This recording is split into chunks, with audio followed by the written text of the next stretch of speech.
Mercedes admits it is battling some issues with its engine preparations for the new Formula 1 season, but is confident it can have fixes in place for the first race. The German car manufacturer is chasing an 8th consecutive F1 title double this season, having been undefeated during the turbo hybrid era. But as it ramps up work for the start of the 2021 campaign, its engine chief, Hyvel Thomas, has revealed that it is facing some early year challenges.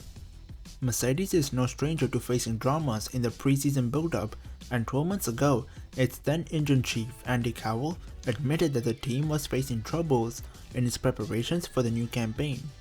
While the team has endured some reliability dramas in testing, it has eventually been able to get on top of the matter by the time the delayed season started in July. Mercedes is currently constructing its 2021 engines and has sent out the first batch of power units to its customer teams. And while it now runs through durability testing, new restrictions that limit dyno use have added to its difficulties. Furthermore, engine homologation rules that rule out in-season power unit modifications mean it has to get everything sorted out by the season opening race in Bahrain. Ferrari will unveil its latest challenger, the SF21, on March 10, just 2 days before preseason testing gets underway in Bahrain. In a video presented on Friday by the Scuderia of the car being fired up at Maranello, it appears we've already been treated to a visual of one of the new design aspects of the car, the airbox.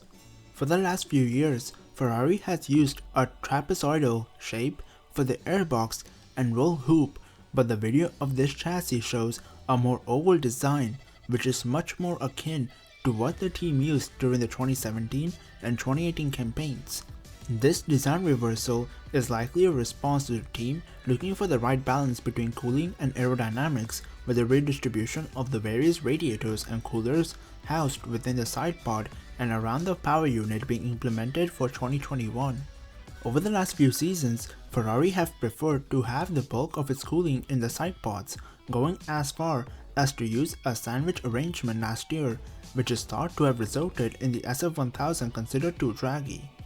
While Ferrari has some of cooling elements mounted behind the power unit last year, just as it did in 2017, that's not to say it hasn't contemplated a total rethink with something like the saddle style arrangement like we've seen from the Honda power teams. Sergio Perez has expressed his admiration for Red Bull designer Adrian Newey, saying it's like talking to a racing driver. The Mexican will be working with designer Newey in 2021 after joining the Red Bull team as a replacement F1 driver for Alex Albon, who was dropped to a reserve role after a disappointing 2020 campaign.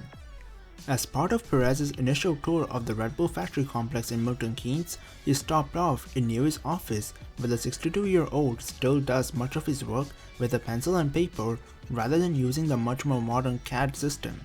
There was still some technology at hand for Newey, whose ability to converse on the same level as the drivers was something that resonated with Perez. Perez, who will partner Max Verstappen in the Red Bull lineup during the 2021 campaign, is now less a month away from driving the car on track for the first time in preseason testing. The opening race takes place at the same Bahrain circuit a fortnight later. And that's been it for this video. If you enjoyed this video, then make sure to leave a like and don't forget to subscribe. Apart from that, I hope you're an awesome day, and bye bye.